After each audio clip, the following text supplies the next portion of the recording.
J'ai reçu la visite de Jésus-Christ hier. Écoutez bien mon témoignage. Hein. J'étais dans la chambre quand le Christ m'est apparu. Et puis, dans une lumière blanchâtre, colorée d'un peu de jaune, il m'est apparu. Il m'a dit, Jonas, dans 5 ans, précisément, le 22 août, dans 5 ans, 2030, tu seras le président de ton pays. Écoutez-moi très bien, hein. Je l'entends me parler comme vous m'entendez là. Dans 5 ans, tu seras le président de ton pays. Et je pensais que je rêvais. Quand c'est comme ça, tu enlèves... Quand c'est comme ça, tu frottes tes yeux. Mais c'était réel. Je suis sûr qu'il y a beaucoup qui m'ont cru. Qui ont cru à mon témoignage. Qui étaient là, attends, on va voir, attends, on va entendre le reste. Vous savez quoi? Moi, ce genre de témoignage ne m'intimide pas. Alors là, pas du tout. Vous savez pourquoi? Parce que c'est pas vérifiable. Bon, le mien encore, il est vérifiable. Si j'étais resté dessus, vous allez dire, on va attendre 5 ans. Comme c'est le 22 août, on va attendre pour voir si dans 5 ans, effectivement. Mais dans 5 ans, tu vis comme un apôtre, comme un prophète dangereux. On te respecte en attendant. Vous voyez comment les gens blaguent les gens? Il y en a qui vivent que sur ces genres de témoignages-là. Des veilles, des vendeurs d'illusions. Parce qu'on ne peut pas vérifier. Comment tu peux être seul dans ta chambre à vivre un événement que personne ne peut vérifier? Non, j'étais seul, et puis je l'ai vu, il m'est apparu, je l'ai entendu comme je vous entends là. C'est des témoignages qui ne sont pas faits, on va dire, pour encourager. Au contraire, on vous voit comme quelqu'un, soit qui est en train de délirer un peu, ou quelqu'un qui veut faire croire aux gens que lui, il est particulier. C'est un enfant de Dieu qui est particulier à Dieu. C'est un enfant de Dieu assez spécial, parce que lui, il mangeait Dieu. Vous voyez, moi, ça ne m'intimide pas. Vous savez, les personnes qui rendent ce genre de témoignage-là ne sont pas du tout sérieuses. Je vous dis pourquoi. Quand tu vis une situation seule, c'est pas la peine de venir embrouiller les gens avec ça. Parce qu'il n'y a pas de témoins. Et de plus en plus, on voit ça. Très souvent, c'est les pasteurs, les hommes de Dieu connus là, qui sont stars sur les réseaux là. Écoutez leurs témoignages. Vous n'aurez plus envie de les suivre. Du moins, quand vous êtes éclairé, quand vous avez le discernement. Parce que dans la parole de Dieu, je vous dis, aucun apôtre, aucun disciple, aucun homme de Dieu ne s'est converti comme ces pasteurs là. J'ai été déçu et découragé d'entendre et d'écouter un pasteur faire ce témoignage-là ce matin. Un pasteur que j'estimais beaucoup.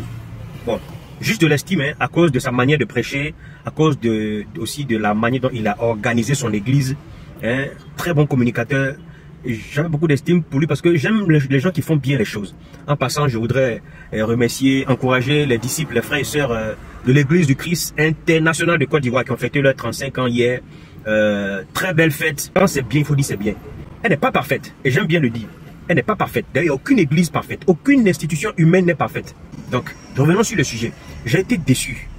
Déçu du témoignage de ce pasteur-là. Pour lequel j'avais beaucoup d'estime. À cause de sa manière de faire.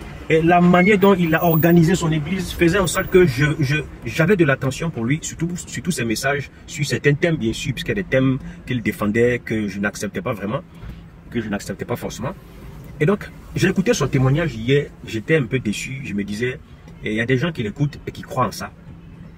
De plus en plus de pasteurs rendent ce genre de témoignage-là. J'étais seul dans ma chambre, et puis une lumière qui m'est apparue, et puis Jésus m'est apparu, m'a dit, mon fils, désormais tu es chrétien. Sans passer par la repentance, sans passer par les eaux de baptême, sans passer par le pardon des péchés. Je vais vous dire quelque chose, n'écoutez pas ce genre de conversion-là. Aucun homme dans la Bible, aucun prophète, aucun disciple de Jésus-Christ, aucun apôtre ne s'est converti de cette façon. Je dis bien aucun. À commencer par l'eunuque éthiopien dans Acte 8, je pense, en passant par les disciples, par les apôtres, par Corneille, le premier païen, par les gentils, même Paul, qui a reçu le Christ dans une vision éblouissante, en plein jour. Voilà encore un exemple simple. Quand le Christ apparaît à Paul, Paul le voit dans une lumière éclatante et ça l'aveugle. Mais ce n'est pas seul dans une chambre, ni dans un bureau. C'était au vu et au su de tous ceux qui l'accompagnaient. Et il y a même Ananias qui a été envoyé pour le soutenir dans ça et pour l'accompagner dans sa conversion. Ce n'est pas une conversion que tu as fait seul dans ta chambre, où le Christ est apparu. Désormais, mon fils, tu es devenu chrétien, c'est moi. Ça n'existe nulle part. Ça n'existe nulle part. Notre conversion, le plan du salut doit être conforme à celui du Christ. Le Christ est venu dans ce monde, il n'a pas péché, donc il n'a fait aucune repentance. Par contre, il a été tué, crucifié. Comme nous, quand on a péché, on est sale. Il a été mis dans le tombeau. Ça, c'est quand on rentre dans l'eau, on ne reste pas dans l'eau. Et puis, il est ressorti du tombeau, il est monté au ciel. Donc, quand nous, on va dans l'eau, on ressort aussi. Et on est habillé de blanc, de manière spirituelle, on est propre. Et puis, on est lumineux, on est éclatant, on est sauvé, on est pardonné. Voilà, si vous voulez, le plan du salut. Il n'y a que le bandit sur la croix qui a été sauvé in extremis par le Christ. Le Christ lui a dit, aujourd'hui même, tu seras avec moi au paradis. Les gens disent, oui, mais pourquoi est-ce que lui, elle n'a pas baptisé, mais elle est devenue chrétien? Parce que le testamentaire, celui qui a écrit le testament, comme quoi peut être sauvé, il faut se repentir, se faire baptiser pour avoir le pardon des péchés, était encore vivant. Et quand le testamentaire est vivant, mais le testament n'est pas encore mis en vigueur, et donc il peut changer à tout moment les clauses de son testament, les lignes de son testament. C'est pour ça que Christ pouvait encore dire à quelqu'un de son vivant, toi, tu ne passeras pas par les eaux de baptême, mais tu peux être sauvé. Mais c'était un cas à part. Mais désormais, quand Christ décède, quand Christ meurt, tout le monde doit passer par le plan du salut. Tu écoutes la parole de Dieu, tu te répands, on te baptise pour le pardon de tes péchés, et ensuite, voilà, quelqu'un qui naît de nouveau. Mais vous, les pasteurs d'aujourd'hui, là, c'est pas ça, hein. La majorité d'entre eux, là, ils sortent de nulle part. Non, le Christ m'est apparu seul. On ne peut pas vérifier votre conversion. C'est toujours à vous que le Christ parle seul. Dans ma chambre, j'étais assis là, et puis une lumière m'est apparue, et puis m'a dit, tu es sauvé. On ne vérifie pas leur repentance, on ne vérifie pas leur conversion, on ne sait pas leur vie, leur antécédent, avec qui ils étaient, qu'est-ce qu'ils faisaient. Et puis un matin, ils sont sauvés. La plupart d'entre eux, hein, la plupart d'entre eux, on ne connaît pas leur passé spirituel. J'ai été déçu d'entendre ce témoignage. Je ne sais pas comment les fidèles sont là, ils écoutent ça. Vous allez voir un cas comme ça dans son église. Comme le plan du salut est bâclé, c'est négligé, ce n'est pas vrai. Les fidèles sont sauvés comme ils veulent. Imaginez une communauté où tout le monde est sauvé comme lui. Parce que si toi, le numéro 1 de l'église, si toi le berger, ta conversion a été faite de manière extraordinaire, mais tu es fidèle, ils vont dire la même chose aussi. Ils vont dire, ah pasteur, moi hier là. Mais est-ce que vous savez que n'importe qui peut se lever et puis dire, moi hier, le Christ m'est apparu dans un gobelet, et le gobelet était vert. Aujourd'hui là, tout est vision. Et puis il m'a dit, mon fils, tu es sauvé. Mais qui va vérifier ça? Comment c'est pas vérifiable? Ça peut être mis en cause. Mais si ta conversion là, l'apparition de Jésus-Christ dans ta chambre est vérifiée à 1, 2, 3, 4 personnes, là on peut t'accorder encore. Mais tu as vécu ça seul et tu veux venir témoigner de ça pourquoi? Pour que ça édifie qui? Et ça n'édifie personne. Les gars, faites attention à ce genre de pasteurs-là, dont leur conversion a été faite de manière miraculeuse, il n'y a aucun témoin, ils étaient seuls là. Eux seuls savent comment ils étaient convertis.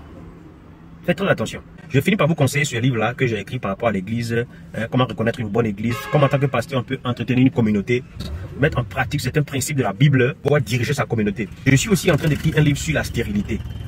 Je pense que je peux aider à ma manière les personnes qui se croient ou se sentent stériles. Parce que la stérilité n'est pas une fin en soi. Parfois, il y a des choses qu'il faut faire. Il y a plusieurs approches qui peuvent vous faire sortir de la stérilité. Il y a une approche physique, il y a une approche spirituelle, il y a une approche psychologique et une approche naturelle. Je propose des solutions qui peuvent vous aider. Ensuite, pour ceux qui veulent avoir des conseils dans tous les domaines, nous sommes nombreux sur une plateforme. Voici le numéro WhatsApp 05 05 41 31 31. Posez vos questions, faites-vous aider, faites-vous orienter dans la spiritualité. Si vous voulez approfondir votre connaissance biblique, suivre Dieu, suivre le Christ, ou alors avoir une orientation sur un domaine particulier, appelez à ce numéro, faites-vous encadrer, faites-vous suivre, faites-vous conseiller. Ceci dit, ciao, et puis à la prochaine, c'était Kijo votre serviteur.